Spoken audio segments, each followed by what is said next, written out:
Alright, it's time to get to the nitty-gritty of things. It's time to start looking at individual verses, specific verses that are supposed to prove the King James only side of the argument. The first one listed here by Mr. Melton is Psalm 12, 6 through 7. He says, "The words of the Lord are pure words," and he bolds words, "as silver tried in a furnace of earth, purified 7 times." And then he bolds, "Thou shalt keep them, O Lord, thou shalt preserve them from this generation forever." Then he makes a commentary. He says, "The above promise from the King James Bible tells us that God intends to preserve His words forever. Notice how the new versions destroy this promise by making you think the context is God's people rather than His words." I have up in front of me 5 different translations showing this verse. I have the ESV and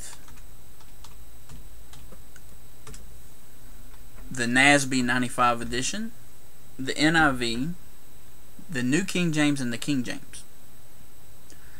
And to show the differences here, I wish you could see the screen, but I don't have a really good screen capture program to use. So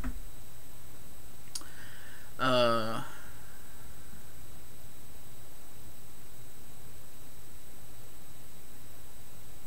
ESV says, verse 7 is really the key. "You, O Lord, will keep them. You will guard us from this generation forever." NASB says, "You will preserve him from this generation forever." NIV says, "Keep us safe and protect us from such people." New King James says, "You shall preserve them from this generation forever." And the King James says, "Thou shalt preserve them from this generation forever." The new translations, 2 things. First of all, they are pulling back from the context of verse 5 when it's actually talking about people, not words. So it's tying back into that, which is why it's using like preserve him, guard us, protect us, instead of them. But the second thing is the Hebrew word is actually him, not them. And just to kind of maybe put a little damper on this particular argument, pulling again from this facsimile 1611 edition,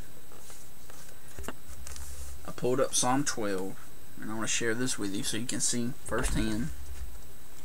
Since the King James Bible you probably have is not a copy of the original. Psalm 12, alright? And just read along with me here. Well, let's just go down to 6 and 7 for the sake of time. Verse 6 and 7. "The words of the Lord are pure words, as silver tried in a furnace of earth, purified 7 times. Thou shalt keep them, O Lord, thou shalt preserve them from this generation forever." Okay, do you notice in verse 7, "Thou shalt keep them, O Lord, thou shalt preserve them," and right in front of the "them" there's a little cross? The little cross symbol is telling you, okay, there's a margin note here. That margin note, can you see it? Hebrew him. Every one of them. So see, even the King James translators in 1611 show in the margin that it could be translated, "Thou shalt preserve him from this generation forever."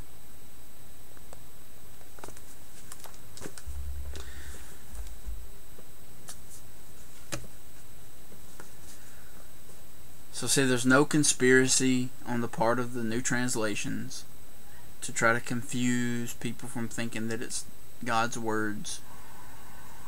But there's proof from the 1611 original translation itself to show. Okay, so if I'm sitting there as a jurist on the trial for this case, trying to decide who's correct, this first argument right here dealing with this specific text, the King James only falls.